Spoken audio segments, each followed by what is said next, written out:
नमस्कार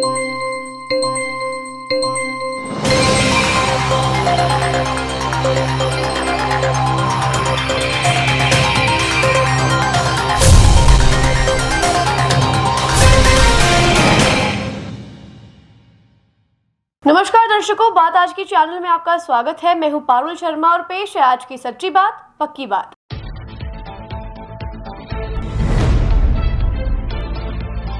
विधानसभा अध्यक्ष देवनानी ने दी अजमेर को सौगातें, करोड़ों की लागत से किया गया विकास कार्यों का शुभारंभ।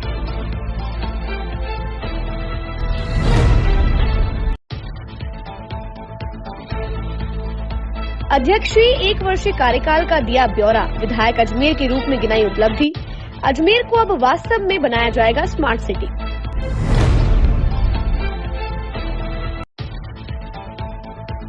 पूर्व मंत्री गोविंद राम मेघवाल पहुंचे अजमेर, प्रेस वार्ता कर भाजपा पर जमकर साधा निशाना।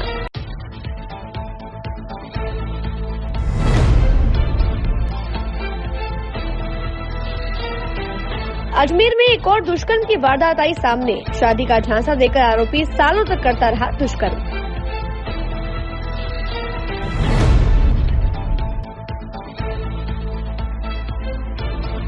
अंतर संभागीय सिविल सेवा खेलकूद प्रतियोगिता का हुआ शुभारंभ, अधिकारियों और कर्मचारियों ने बढ़ चढ़कर लिया हिस्सा।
सर्किट मामू नहीं बनने का, रेडीनेट फाइबर लगाने का। इंटरनेट बोले तो रेडीनेट फाइबर नेट। डिटेल्स के लिए 7412001234 पे कॉल लगाने का। सही है भाई। इंटरनेट बोले तो रेडीनेट फाइबर। अब शुरू करते हैं बातों का बेहतरीन सफर। विधानसभा अध्यक्ष और अजमेर उत्तर विधायक वासुदेव देवनानी ने अजमेर उत्तर स्थित पृथ्वीराज नगर को 37.96 करोड़ रुपए के विकास कार्यों की सौगात दी। देवनानी ने बताया कि पृथ्वीराज नगर योजना एवं विजया राजे सिंधिया नगर योजना में जल वितरण व्यवस्था के तहत कार्य शुभारंभ किया गया है, जिसके लिए 27 करोड़ 47 लाख रुपए खर्च किए जाएंगे। इसी के तहत पृथ्वीराज योजना में विभिन्न सड़कों के निर्माण के लिए 3 करोड़ 97 लाख रुपए के कामों को शुरू किया गया है। साथ ही 6 करोड़ 52 लाख रुपए की लागत से विद्युतीकरण का कार्य भी प्रारंभ किया गया है। वहीं इस मौके पर जयपुर में हुई दुर्घटना पर विधानसभा अध्यक्ष वासुदेव देवनानी ने घटना को दुखद बताते हुए इसे काला दिन बताया और कहा कि मृतकों के प्रति सरकार की पूरी संवेदनाएं हैं। नियमानुसार आर्थिक सहायता दी जाएगी और घायलों के बेहतर इलाज की व्यवस्था की जा रही है। इस घटना की जांच के लिए कमेटी भी बनाई गई है, जो इस हादसे के कारणों का पता लगा रही है। साथ ही घायल और दिवंगत हुए परिवारों को सरकार द्वारा 13 लाख रुपए देने की घोषणा की गई है। बहुत ही पीड़ादायक, दर्दनाक है और कल का दिन शायद हमारे लिए एक काला दिन, यदि मैं कहूँ, अतिशयोक्ति नहीं होगी। मैं भी अस्पताल गया था और उन सबसे जो मिले उनसे सारी चर्चा कुछ से दूर से ही कर पाए, क्योंकि उसमें कहीं संक्रमण ना हो, लेकिन प्रशासन ने उस पर रोक लगाई और उस घटना की जांच के लिए एक कमेटी भी बनी है और जिन लोगों का घायल हैं और दिवंगत हुए हैं, सरकार ने उनको 13 लाख रुपए देने की भी अलग रिसोर्सेज से घोषणा की है और उसकी जांच कमेटी निश्चित रूप से बताएगी कि आखिर इसके कारण क्या थे। उस कारण आने के बाद ही दोषी लोगों का करेंगे और जो कोई सुधार की भी आवश्यकता होगी व्यवस्थाओं में वो सुधार भी करेंगे। अभी तो केवल एक ही तय किया, उनको पूरी तरह इलाज मिले, जो बाकी लोग जूझ रहे हैं वो उनका इलाज मिले, वह स्वस्थ हो जाएं, ठीक हो जाएं, इसकी चिंता है। और उनके जो परिजन आए हुए हैं उनके जब तक वो ठीक होंगे तब तक उनके लिए निःशुल्क भोजन और रहने की व्यवस्था भी अस्पताल प्रशासन कर रहा है। ऐसे निर्देश कल हम लोगों ने दिए हैं। मैं सोचता हूँ इस मामले में और कुछ है ना, मैं जो दिवंगत हुए हैं उनको ईश्वर अपने स्थानों पे ध्यान दे, बड़ी पीड़ा है, और जो लोग हॉस्पिटल में हैं बहुत जल्दी ठीक होकर के अपने घर पे जाएं, ऐसे भगवान से प्रार्थना करते हैं। ठीक है। अजमेर उत्तर से विधायक और राजस्थान विधानसभा के अध्यक्ष वासुदेव देवनानी ने आज अजमेर में पत्रकारों से वार्ता करते हुए अपने 1 वर्षीय कार्यकाल की जानकारी दी। पत्रकारों से रूबरू हुए देवनानी ने विधानसभा में किए गए नवाचारों की जानकारी देते हुए बताया कि जल्द ही पेपरलेस के साथ विधानसभा में नवाचार हो रहे हैं। उन्होंने इसके साथ ही अजमेर में बतौर विधायक किए गए कार्यों की भी जानकारी दी। अजमेर उत्तर में अब पेयजल की किल्लत का स्थायी समाधान तेज गति से किया जा रहा है। उन्होंने बताया कि शहर के ड्रेनेज सिस्टम को दुरुस्त करने की दिशा में कार्य अंतिम चरणों में है। उन्होंने कहा कि शहर की सड़कों को दुरुस्त करने का कार्य जारी है। कचहरी रोड सहित स्टेशन रोड की सड़क का कार्य भी जल्दी पूर्ण किया जाएगा। करोड़ों रुपए के विकास कार्यों की जानकारी देकर उन्होंने कहा कि अब अजमेर को वास्तविक स्मार्ट सिटी बनाया जाएगा। परिणाम उत्कर्ष के मंत्र के साथ माननीय विधानसभा अध्यक्ष जी के इस सफलतम 1 वर्ष को लेकर के आज प्रेस वार्ता आयोजित की गई है। इसमें मैं आप सभी का स्वागत और अभिनंदन करता हूं। मंच पर माननीय विधानसभा अध्यक्ष वासुदेव देवनानी जी, भाजपा शहर जिला अध्यक्ष आदरणीय रमेश सोनी जी, संभाग के मीडिया प्रभारी अनीश मोयल जी, मैं माननीय विधानसभा अध्यक्ष जी से आग्रह करूंगा कि कृपया प्रेस को संबोधित करें। अब आगे कुर्सी में बैठ जाओ, सब सेट करके। सब सेट हो जाओ।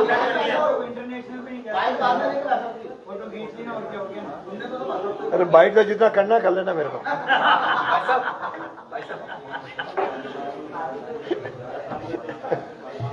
हमेशा आप लोगों के लिए रेडी हूँ। ये खड़े यार, जाए ना यार। अरे भरत भाई यार, सामने में उनके चेहरे ही दिखाई नहीं दे रहे, बोलूं कैसे? उनके चेहरे तो दिखाई देना। या फिर खड़े होके बोलूं? नहीं, आप बैठ के बोलो आराम से। बैठ के बोलो फिर।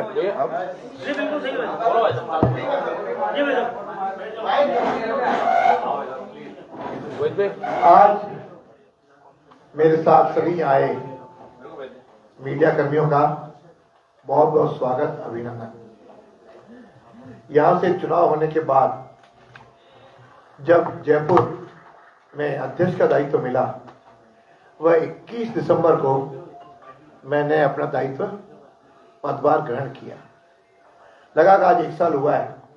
हालांकि 1 साल तो कल शाम को हो गया, आज दूसरे वर्ष का प्रारंभ है। तो कल तो जयपुर में प्रेस कॉन्फ्रेंस हुई थी और आज मैंने कहा अजमेर वालों के बीच में जरूर रहूंगा, उस नाते आप लोगों को कष्ट दिया। 2 मुद्दे हैं। एक मुद्दा तो विधानसभा का, हालांकि उस पर कल चर्चा काफी वहां पे हो गई, फिर भी केवल संक्षेप में आपकी जानकारी के लिए 2-3 बिंदु। जब अध्यक्ष का दायित्व संभाला, मैंने 2-3 मुद्दे तय किए थे जिनको क्रियान्वित करूंगा, जिसमें एक मेरी विधानसभा को मैं पेपरलेस बनाऊंगा, जिसके आधार पे आज वह विधानसभा गुलाबी रंग की हो गई है। अंदर जो कारपेट था और जो सोफों का कलर था वो सब गुलाबी हो गया, जो गुलाबी नगरी में गुलाबी रंग का होना और शोभा देता है। वह मेरा मिशन था।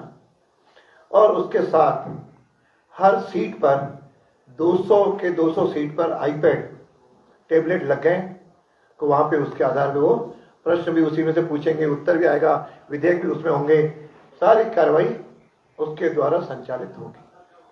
वो 31 दिसंबर तक पूरी तरह तैयार होकर के अगला सत्र जो भी होगा वह पेपरलेस होगा, उस नई प्रणाली के तहत होगा। ये ठीक है, प्रारंभ में 100% न होकर कुछ विधायकों को पूरी तरह जब तक प्रशिक्षित हो जाएं, तब तक उनके सहयोग के लिए अलग से एक स्टाफ भी नियुक्त करेंगे जो उसके सीट पर जाकर के उनकी मदद कर सके। दूसरा था विधानसभा के प्रति ब्यूरोक्रेसी अकाउंटेबल बने, नहीं तो वर्षों तक ये जितने भी डिपार्टमेंट के ब्यूरोक्रेट्स हैं ये प्रश्नों के उत्तर भी नहीं देते थे। जब मैंने ये दायित्व संभाला उस समय पिछली विधानसभा के 4,500 प्रश्नों के उत्तर बाकी थे। बुला करके मीटिंग लेकर के अब लगभग उससे 80% उसके उत्तर आ गए।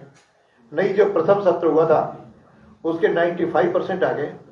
अभी जो बजट सत्र था उसके भी लगभग 70% आ गए। 27 तारीख को उनकी और मीटिंग बुलाने वाला हूं, जिसके कारण से प्रयास ये रहेगा 100% विधायकों को प्रश्नों के उत्तर मिले, चाहे वो याचिकाएं हैं चाहे दूसरी चीजें, सब उनको मिले। इस प्रकार का वहां पे प्रयास कर रहे हैं। ये अधिक दिन चले तो इस बार 30 वर्किंग डेज तो चल चुकी। सोचा था कि एक सत्र और करेंगे, लेकिन राइजिंग राजस्थान और मेरे वो विधानसभा को पेपरलेस बनाने के हॉल सारा रिनोवेट हो रहा है, उसके आधार पर नहीं कर पाए। जनवरी के 3rd वीक में इस सत्र को हम बुलाने वाले हैं। दूसरा जो मुद्दा अगला था वह था कि हमारे पास जो म्यूजियम है उसको जनता के लिए खोल दिया जाए। जब तक वो म्यूजियम बना था प्रारंभ के कुछ वर्षों में केवल सैकड़ों तक की संख्या पहुंची। इसको मैंने आम जन के लिए जब खोला तो जयपुर जितने पर्यटक आते हैं उनके लिए भी उपलब्ध है, जितने मेरे विद्यार्थी हैं स्कूल के कॉलेज के उनके लिए खुला हुआ है, और बाकी चार्टर अकाउंटेंट दूसरे वकील ये सब लोग वहाँ म्यूजियम देखने के आते हैं। पिछले 6 महीने के अंदर ये संख्या 10 से 12,000 हो गई, यानी इतने लोग देख चुके। तो ये लगा कि हमारी जो विधानसभा है वह जन के साथ उसका जुड़ाव हो, तो उसके लिए उसका नाम जन दर्शन किया। इसको भी अपग्रेड कर रहे हैं और उसमें अभी तो एक काम किया, संविधान की गैलरी वो उसके अंदर हमने 26 नवंबर को उसका लोकार्पण किया। उसके अंदर 22 के 22 अध्याय जो संविधान के हैं उनका उसमें सारा प्रदर्शित किया है। लेकिन उससे जो विशेष बात है कि हर अध्याय के ऊपर संविधान के अंदर एक बड़ा चित्र दिया हुआ है, जैसे भगवान राम की लंका की विजय का भी है, अपने विक्रमादित्य का भी है, हनुमान जी का भी है, सुभाष चंद्र बोस का भी है, गुरु गोविंद सिंह का भी है। ये सारे चित्र उसमें प्रदर्शित किए हैं। 2 गैलरी और बना रहे हैं, जिसमें अभी तक जो उसमें है वह राजस्थान के जो स्वतंत्रता आंदोलन में 1947 के आंदोलन में शामिल थे उनको तो चित्र किया है। लेकिन अपने आज़ादी का आंदोलन तो 1857 से चल रहा है, इवन उसके पहले भी सिर्फ चल रहा है। इवन महाराणा प्रताप का भी उसमें नहीं है। तो महाराणा प्रताप, पृथ्वीराज चौहान से लेकर के और 1857 के क्रांतिकारी हैं, उन सब का उसमें गैलरीज बन करके उसको आधुनिकतम अपग्रेड कर रहे हैं। तीसरा, विधानसभा का कॉन्स्टिट्यूशन क्लब जो केवल अब तक लोकसभा का है, बाकी किसी विधानसभा ने नहीं बनाया। मेरे पहले अध्यक्ष ने इसमें आगे बढ़ करके काफ़ी कुछ उसका काम शुरू किया। उसका अगले महीने हम लोकसभा अध्यक्ष के द्वारा उसका लोकार्पण करने जा रहे हैं। ये 3 बड़े मेरे सामने लक्ष्य थे, और चौथा सदन अधिक चले वो मैंने लगातार प्रयत्न कर रहे हैं। बाकी बातें कोई जयपुर में हो गई, उसके बाद अपन फिर करेंगे। चूंकि 1 साल हुआ तो चूंकि अजमेर के लोगों ने मुझे प्रतिनिधि चुना, तो अजमेर के प्रति भी मेरा दायित्व बढ़ जाता है। तो जो सबसे महत्वपूर्ण और बड़ा काम किया वो हॉस्पिटल के अंदर अध्यक्ष हेल्प डेस्क शुरू की, क्योंकि सारे मरीज वहां पे आते हैं। कई बार डॉक्टर नहीं पता होता कौन से वार्ड में कौन सा डॉक्टर बैठा है, कहाँ जो है उसको जाना है, और रात्रि को आए तो रात्रि को तो भटक ही जाता है। इन्हें 24 घंटे एक स्पीकर हेल्प डेस्क के नाम से किया, जहाँ पे 24 घंटे नर्सिंग स्टाफ भी रहेगा, चपरासी भी रहता है, और आने वाला कोई भी मरीज पहुंचता है तो उसको तुरंत संबंधित डॉक्टर को दिखाया जाता है। ऐसे ये मैंने शुरू किया था लगभग 3 अगस्त को, 6 अगस्त को। उसके बाद आज तक 1360 लोगों की मदद हो गई। कई लोगों की दुआएं आई हैं, कि मैं वहाँ पे जाने के बाद मेरे को सारा ट्रीटमेंट मिला। उसके अंदर आपातकाल में तुरंत उसको सुविधा मिल जाए, ऑपरेशन के दौरान उसकी कोई कठिनाई नहीं हो। विशेष रूप से वृद्ध और गरीब मरीज को स्टाफ स्वयं ले जा करके वहाँ तक ले जाए।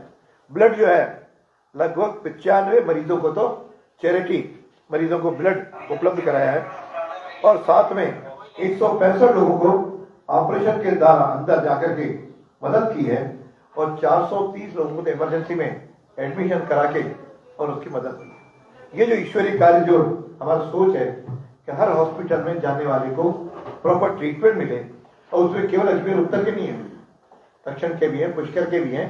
ये पूरा अजमेर का संभागीय हॉस्पिटल है, उसको हमने लाभान्वित किया है और बाकी सामान्य जो मार्गदर्शन लेने के लिए आया कुछ उसको ऐसे 3000 मरीजों को और रिश्तेदारों को हमने मदद कर पाए। ये 24 घंटे खुली है, जिसमें किसी को किसी प्रकार की कोई दिक्कत नहीं हो और हॉस्पिटल ऐसा प्लेस है सबको इलाज मिले, सबको सुविधाएं मिले। उसके लिए हमने ध्यान हो आपको कि इमरजेंसी के सामने एक गार्डन था जो वर्षों तक बंद पड़ा था, उसको आज खुला करके वहाँ पे आराम से अटेंडेंट रह सकें, खाना खा सकें। वहाँ पे 10,000 लीटर का पानी की व्यवस्था वहाँ कर रखी है। सारे मंदिर एक बनाए। इन सारे आधार पे हम अटेंडेंट को और सबको लाभ मिले। मैं समझता हूँ ये सबसे बड़ा काम जो हुआ है। फिर इस दौरान पीजोटेक ब्लॉक, मल्टीलेवल पार्किंग और पीजी गर्ल्स हॉस्टल के निर्माण का लोकार्पण हमने गत दिनों यहाँ पे किया और इसके अंदर अभी सुपर स्पेशलिटी ब्लॉक की घोषणा बजट के में हुई। उस बजट घोषणाओं में उसके लिए जगह भी फाइनल हो गई। इंतजार है 20 करोड़ रुपए उसकी स्वीकृति पहले इंस्टॉलमेंट की ये यहाँ पे आ चुकी है, तो उसकी क्रियान्विति बहुत जल्दी हम शुरू करने वाले हैं। और जो विकास के काम है, एक मेडिसिन ब्लॉक वो अभी अगले 3-4 महीनों में तैयार हो जाएगा। आइसोलेशन ब्लॉक भी तैयार हो रहा है और लगभग सर्जिकल ब्लॉक भी 70% बन गया है। और मेडिकल कॉलेज के लिए जो पिछले सरकार ने शुरू किया था लगभग 60% बना है। अभी हाल ही 25 करोड़ रुपए इस सरकार से मैंने इनको दिलाए हैं। आज पूर्व मंत्री गोविंद राम मेघवाल अजमेर पहुंचे। अजमेर पहुंचने पर मेघवाल ने राज्य सरकार के 1 वर्ष का कार्यकाल पूर्ण होने पर भाजपा पर निशाना साधा। मेघवाल ने कहा कि लोग मुख्यमंत्री और मंत्रियों के पास कम जाते हैं, लेकिन राजस्थान के चीफ सेक्रेटरी के पास एमएलए वहां लाइन लगाकर खड़े हैं। ऐसा कुशासन राजस्थान के इतिहास में पहले कभी नहीं देखा। वहीं उन्होंने कहा कि आलू से सोना बनाने का स्टेटमेंट प्रधानमंत्री नरेंद्र मोदी का था, लेकिन उसे राहुल गांधी का बना दिया गया। साल भर से जो भारतीय जनता पार्टी का शासन बना वह पूर्ण रूप से असफल है। इस मुद्दे पर सभी विफल है। महिलाओं पर अत्याचार हो रहे हैं और आए दिन हत्याएं हो रही हैं। हम इसकी निंदा करते हैं। हम गांधीवादी तरीके से रुकेंगे नहीं, आने वाले समय में और तेज आंदोलन करेंगे। और यदि राहुल जी को झूठे मुकदमे में जेल डालने की कोशिश की तो हम लोग जेलें भर देंगे। अडानी के कारनामे को दबाने के लिए अमित शाह बोले। अब अमित शाह जब संविधान को खत्म करने की बात कह गए तो पूरे भारत का दलित किसान सड़क पे। मैं भी बीकानेर को 23 तारीख को 5000 लोगों के साथ धरना दे रहा हूं, क्योंकि हमें पता है कि संविधान खत्म हो गया तो सबसे पहले गरीब मरेगा, उसको कोई बोलने ही नहीं देगा। इसलिए हम लोग संविधान को तरफ इनको अंगुली नहीं उठाने देंगे, मनुस्मृति लागू नहीं करने देंगे। और अगर हमारे नेताओं को जेल में डालने की कोशिश करेंगे, गांव गांव में जेलें भर देंगे, जेलें छोटी पड़ जाएंगी। इसलिए हमारे और भी नेता बोलेंगे। मैं इतना ही कहना चाहता हूं, हम चाहते हैं कि हमारे राजस्थान के अंदर विकास हो। और जो अशोक जी गहलोत ने योजनाएं चालू की, 25 लाख का चैरिटी वो मिलना चाहिए, किसान को बिजली मिलनी चाहिए। आज गांव के अंदर 6 घंटे की बजाय मात्र 2 घंटे बिजली मिल रही है। ट्रांसफार्मर खराब होता है तो 2-2 महीने के बाद मिल रहा है। बिजली के कनेक्शन बंद हो गए हैं। रोजगार इन्होंने खत्म कर दिया। आज इन्होंने किसी भी वर्ग को छोड़ा नहीं है, हर आदमी को परेशान करने का काम किया है। अब लास्ट के अंदर संविधान बचा हुआ है। संविधान खत्म हो जाए तो आरक्षण खत्म हो जाए, आरक्षण खत्म हो जाए तो गरीब को नौकरी मिलना बंद हो जाए। आज अपने बात तो बड़ी बड़ी करते हैं, लेकिन मैं भारतीय जनता पार्टी के लोगों से कहना चाहता हूं कि मुझे बताओ, जितने भी हमारे संभाग स्तर के शहर है या गांव है या जिले हैं, आप एक भी मार्केट में मुझे दलित की दुकान बता दो, कोई बिजनेस बता दो, ठेकेदारी लाइन में बता दो। एक चाय का ढाबा खोल के अगर लिख दूंगा कि मेघवाल टी स्टॉल है तो चाय पीने के लिए लोग नहीं आएंगे, और इस अंधविश्वास को ये लोग और आगे बढ़ा रहे हैं। इसलिए मैं कह रहा हूं कि ये जो संविधान है, 70 साल हो गए आजाद हुए हुए, हम लोगों को समानता का सिद्धांत लागू करना चाहिए। योग्यता के आधार पर हर आदमी को पूछना चाहिए। जगह जगह अम्बेडकर की मूर्तियां तोड़ी जा रही है, वो इसलिए तोड़ी जा रही है कि उन्होंने जो संविधान दिया है ये इनके पक्ष नहीं रहा है, इनकी मंदस्मृति चल नहीं रही है। इसलिए हम राजस्थान के लोग, हम कांग्रेस की सिपाही प्रेस करके आपसे निवेदन कर रहे हैं कि इन्होंने साल भर में, इनका फेलियर गवर्नमेंट है। आने वाले समय में हम लोग 4-5 मुद्दों को लेकर गांव गांव जाएंगे। एक तो जो ईवीएम है, इसमें भयंकर फर्जीवाड़ा है। आपने देखा महाराष्ट्र और अभी हरियाणा में जबरदस्त फर्जीवाड़ा किया है, इसलिए हम ईवीएम बंद करने की मांग करते हैं। ये ऐलान हमारे खड़गे साहब ने कर दिया है। उन्होंने कह दिया कि राहुल जी भारत जोड़ो यात्रा की तरह हम यात्रा निकालेंगे, लेकिन हम भी हमारे जिलों पे काम करेंगे। महंगाई चरम सीमा पर है, महंगाई के ऊपर कुछ नहीं बोलेंगे। अग्निवीर योजना ला करके नौजवानों को हालत खराब कर दी। इसके अलावा हमारे जो व्हाट्सएप में है, दिन भर लोगों को आपस में दंगा कराने की मीडिया चलाते रहेंगे। चाहे कोई भी बैठ जाओ धरने पर, महिलाएं बैठी थी मोमडन समाज की सीए को लेकर, वहां अपने ही कार्यकर्ता बुर्का पहन करके चले जाते हैं, वहां गोलियां चला देते हैं। हर तरह से अगर आप देखेंगे, अगर आप एकदम निष्पक्ष कार्रवाई करोगे तो भारतीय जनता पार्टी षड्यंत्र पूर्वक तरीके से भारत को कब्जे में ले रही है, और सबसे बड़ा ईवीएम घोटाला है। और उसके साथ में इनका जो सरकारें खरीदने का अभियान चला, वो आपने देख लिया। हमारी राजस्थान सरकार तोड़ने की कोशिश की, हमें होटलों में रहना पड़ा, और फिर ये बयान देते थे कि ये होटलों से सरकार चला रहे। अरे बिठाया किसने? सरकारों को आप खरीद रहे हो। मध्य प्रदेश को खरीदा इन्होंने, गोवा को। डेमोक्रेसी खतरे में है। और ये कांग्रेस पार्टी जो अंग्रेजों से लड़ी, 1885 में उसका जन्म हुआ, 28 दिसंबर जो भी आ रहा है, पहले अंग्रेजों से लड़ी, और आज हमारी लड़ाई ये अंग्रेजों के जो मुखबिर है। आजादी में इनका कोई इतिहास नहीं है, एक भी व्यक्ति का नाम नहीं है। चाहे इंडिया गेट पे जाके देख लेना, वहां मोमडनों के मिलेंगे, सिखों के मिलेंगे, दलितों के मिलेंगे, हमारे बहुत सारे क्रांतिकारी 36 कौम के नाम मिलेंगे। लेकिन मैं दावा कर रहा हूं कि आरएसएस का एक भी कार्यकर्ता का आजादी में शहीद होने का नाम नहीं है। इन्होंने नाखून तक नहीं कटवाया, और आज ये सबसे बड़े राष्ट्रभक्त बन रहे, आपस में मरवा रहे। आज मुझे बड़ा दुख के साथ कहना पड़ रहा है कि डॉक्टर अंबेडकर के संविधान को ये खत्म करना चाहते हैं। नागपुर में इन्होंने तिरंगा नहीं फहराया 52 साल, और मैं ये कहना चाहता हूं कि ये डॉक्टर अंबेडकर का ही संविधान है जिसने पूरे देश को बांध रखा है, समानता में, एकता में। नेल्सन मंडेला, दक्षिणी अफ्रीका नेता, उन्होंने कहा कि अगर भारत में कोई लेने लायक चीज है वो है डॉक्टर अंबेडकर का संविधान। इसलिए साथियों, हम सब संविधान में बंधे हैं। समुद्र में भी कोई चीज है वो भी इनको दे दी। 2 बेचने वाले हैं, मोदी और अमित शाह, और 2 खरीदने वाले हैं, और चारों को चारों गुजरात। इसलिए हमारा देश की जो डेमोक्रेसी है वो खतरे में है, संविधान खतरे में है। आज चाहे अडानी जी इनके बगल में बैठते हैं, आपने देखा होगा कि मोदी जी विदेशों में टूर करते थे, हमने सोचा ये बाहर से कोई अच्छी चीजें लाएंगे। अब जानकारी मिली है कि जिस देश में भी जाते हैं मोदी जी, उसके 2 महीने बाद वहां अडानी को जो है कोई ना कोई टेंडर मिलता है। इसका मतलब आप तो एक पूंजीपति के कोऑर्डिनेटर हो गए कि वहां प्रधानमंत्री के रूप में जाकर सौदा तय करते हो, और उसके बाद अडानी जी वहां टेंडर लेते हैं। देते देते आपका किनारा आ गया कि अमेरिका में आज मुकदमा हुआ है।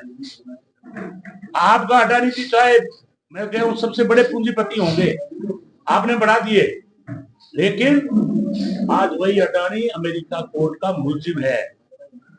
आज वो घुस नहीं सकता।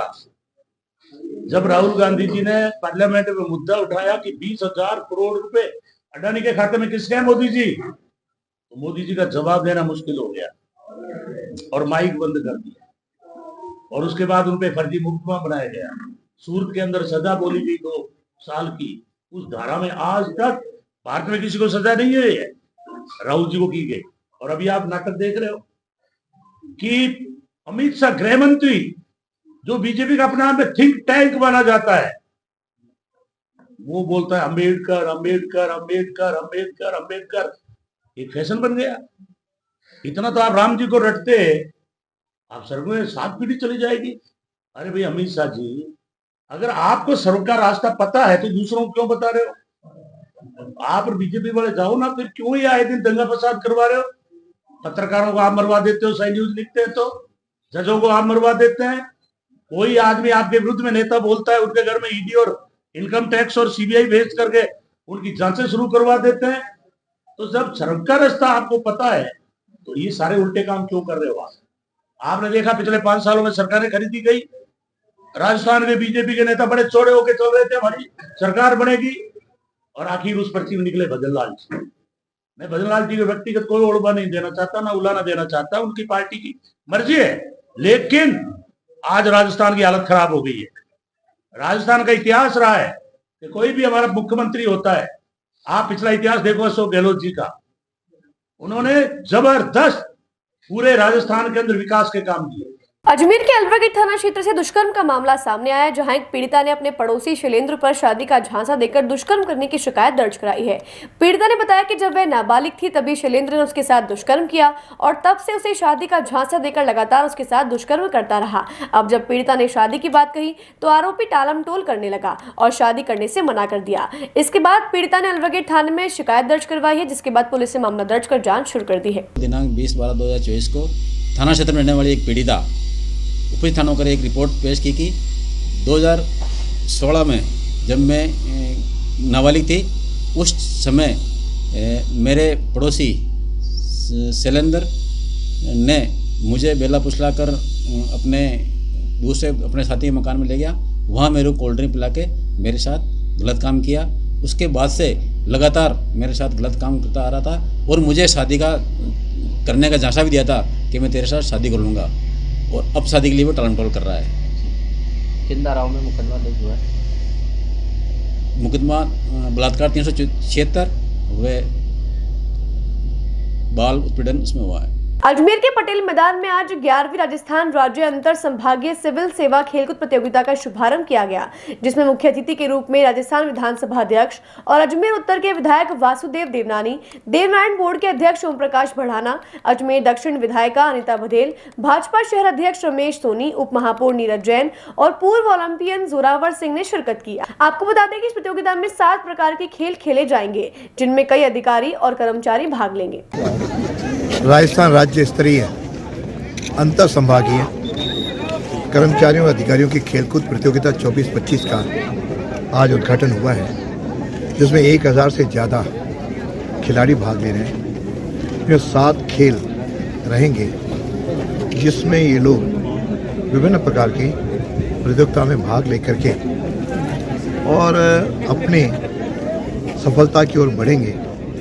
वास्तव में राज्य स्तरीय ये प्रतियोगिता जीवन में आगे बढ़ने की प्रेरणा देती है, ताकि हमारे कर्मचारी और अधिकारी स्वस्थ रहें, मन से स्वस्थ रहें, शरीर से स्वस्थ रहें, मस्तिष्क से स्वस्थ रहें, ताकि लोग अपने अपने जगहों पे जनता की अधिक से अधिक ऊर्जा के साथ सेवा कर सकें, काम कर सकें, निपुणता अर्जित कर सकें। इस तरह के खेलों का निश्चित रूप से इनके जीवन पर एक नई ऊर्जा का संचालन होता है। इनको मैं अपनी ओर से शुभकामनाएं देता हूं और बधाई देता हूं। अभी जिस प्रकार माननीय अध्यक्ष जी ने बताया है कि आज पूरे प्रदेश के अंतर संभागीय कर्मचारी अधिकारी खेलकूद प्रतियोगिता का आज हमारी अजमेर की पावन धरा पर उद्घाटन हुआ है, और जैसा 10 संभागों के लगभग 1000 कार्मिक विभाग के कर्मचारी इस खेलकूद प्रतियोगिता में भाग ले रहे हैं। 7 प्रकार के खेलों का यहाँ आयोजन हो रहा है और निश्चित रूप से एक सकारात्मक ऊर्जा का वातावरण है, और अजमेर के हमारे प्रशासन द्वारा एक बेहतरीन व्यवस्था भी यहाँ की गई है। निश्चित रूप से इस खेलकूद प्रतियोगिता के माध्यम से हमारे सभी कर्मचारियों का स्ट्रेस भी कम होगा, और निश्चित रूप से खेल की भावना से, सकारात्मक भाव से, सामूहिकता से कैसे आगे बढ़ा जा सकता है, और राष्ट्र और प्रदेश के निर्माण में अपनी भूमिका को किस प्रकार सकारात्मक तरीके से रखा जा सकता है। खेलकूद के माध्यम से ये भाव सभी कार्मिकों में खड़ा होगा, ऐसा मुझे विश्वास है। बातों को देते हैं एक छोटा सा विराम, जल्दी मिलते हैं एक नए सफर पर।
फायर किट, मामू नहीं बनने का, रेडीनेट फाइबर लगाने का, इंटरनेट बोले तो रेडीनेट फाइबर नेट। डिटेल्स के लिए 7412001234 पे कॉल लगाने का। सही है भाई।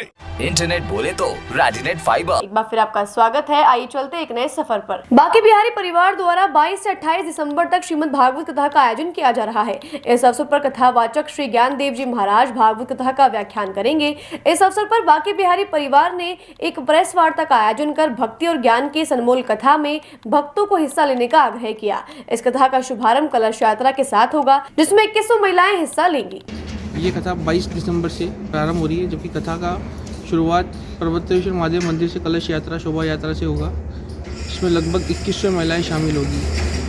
पहले कई आयोजन हुआ, मगर इतने बड़े स्तर से पहली बार आयोजन हो रहा है। कथा के अंदर 7 दिवसीय कथा है, जिसमें पूरी कथा भागवत कथा का पूरा गुणगान किया जाएगा। श्री महाराज जी की अंतर्राष्ट्रीय ख्याति प्राप्त ज्ञानदेव जी महाराज के द्वारा पर्वतेश्वर महादेव मंदिर। कितनी कलश इसमें शामिल रहेंगे? महिला कलश करीबन। महिलाओं के लिए रेड एंड येलो साड़ी रखी है और पुरुषों के लिए वाइट मधुवेशन। इसमें झांकियाँ हैं, इसमें अहिल्याबाई की झांकी है, इसमें रानी झांसी की लक्ष्मीबाई की रानी है, भारत माता की झांकी है, और इसमें सावित्रीबाई फुले की झांकी है, और अन्य छोटे छोटे बाल गोपाल अलग अलग भगवान के वेश धारण करेंगे। और इसमें स्पेशल तौर पर मनोज एंड रिया पार्टी दिल्ली से झांकी आ रही है। कलश यात्रा 9 बजे से पर्वतेश्वर महादेव मंदिर से प्रारंभ होगी। कथा का समय क्या रहेगा? कथा का समय 1 से 4 बजे तक रहेगा। श्रीमद् भागवत कथा का ये आयोजन बांके बिहारी गार्डन अर्जुन लाल सेठी कॉलोनी के पास स्थित बांके बिहारी गार्डन में होगा। इस कथा का समय 22 दिसंबर 2024 से लेकर 28 दिसंबर 2024 तक रहेगा। कथा के अंत में पूर्ण आहुति के रूप में 51 कुंडीय समरसता महायज्ञ संपन्न किया जाएगा। समरसता महायज्ञ के उपरांत कथा वाचकों द्वारा उनका सम्मान किया जाएगा। और ये कथा श्री पर्वतेश्वर महादेव मंदिर पर्वतपुरा अजमेर से इसका शुभारंभ होगा। शुभारंभ कलश यात्रा के साथ मातृ शक्ति लगभग 2100 रहेगी और पुरुष वर्ग भी रहेगा। इसमें दिल्ली से विशेष झांकियां भी रहेगी और अन्य क्षेत्र की दृष्टि से बाल कलाकार झांकियां भी रहेगी। घोड़े पर लक्ष्मीबाई, चन्नम्मा बाई और अहिल्याबाई, इसके अतिरिक्त अन्य प्रकार के मातृशक्ति संबंधित किरदार रहेंगे। झांकी पर्वतेश्वर महादेव मंदिर से होकर NH 8 से होते हुए विकास नगर के होते हुए। हाँ, कथा में अलग साधु संत महात्माओं को भी बुलाया जा रहा है। कल की कथा का विशेष रूप से अपने राजस्थान विधानसभा के जो विधानसभा अध्यक्ष है वासुदेव जी देवनानी मुख्य अतिथि होंगे। साथ में उनके अविनाश जी गहलोत जो कैबिनेट मंत्री है राजस्थान सरकार के, वो मुख्य अतिथि हैं। सुरेश जी रावत हैं और उनके साथ साथ में जो ओम प्रकाश जी भडाना जो देवनारायण बोर्ड के अध्यक्ष है, और अमित दास जी महाराज, उनका भी प्रमुख सानिध्य हमें प्राप्त होगा। और बाकी दिन जो अलग अलग दिन जो क्षेत्रवार जो होंगे कथाएं होगी, उसमें अलग अलग दिनों की जो कथाएं होगी उनका पूर्ण विवरण हम आपको बता देंगे। परिचय आपका? सुरेंद्र सिंह रावत। आज पुष्कर थाने में CLG की एक महत्वपूर्ण मीटिंग आयोजित की गई, जिसमें आने वाले नए साल के अवसर पर सुरक्षा और कानून व्यवस्था के मुद्दों पर चर्चा की गई। इस मीटिंग में पुष्कर थाना प्रभारी घनश्याम सिंह राठौड़ और तहसीलदार दिनेश यादव भी मौजूद रहे। इस मीटिंग में जगह जगह CCTV कैमरे भी लगाने को लेकर बात की गई, जिससे कि अपराधों पर अंकुश लगाया जा सके। CLG की बैठक रखी गई, उसमें जो नई साल आने वाली है उस पर, और पुष्कर में विशेष तौर से 25 दिसंबर से 31 दिसंबर तक जो बाहर से यात्री लोग आते हैं तो उनके लिए विशेष व्यवस्था, पुलिस जाब्ते की जो अजमेर से बुला रहे हैं उनको विशेष ड्यूटी पर रखेंगे। और CLG सदस्यों से परिचय हुआ और CLG सदस्यों ने जो कोई समस्याएं बताई और हमने भी उनको सहयोग करने के लिए बताया। तो उसमें मुख्य चीज़ यही है कि पुष्कर क्षेत्र में, कस्बे में CCTV कैमरे हैं जो मेन सड़क पे कवर हो जाएं, तो उससे अपराध पे अंकुश लगेगा। उसके लिए हम SDM साहब को लिखेंगे और नगर परिषद के थ्रू बजट पास करवा के और CCTV कैमरे लगवाएंगे। इसका कंट्रोल सेंटर पुलिस थाना पुष्कर में रहेगा जिससे हम 24 घंटे निगरानी रख सकें। बातों को देते हैं एक छोटा सा विराम, जल्दी मिलते हैं एक नए सफर पर।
सर्किट मामू नहीं बनने का, रेडीनेट फाइबर लगाने का, इंटरनेट बोले तो रेडीनेट फाइबर नेट। डिटेल्स के लिए 7412001234 पे कॉल लगाने का। सही है भाई।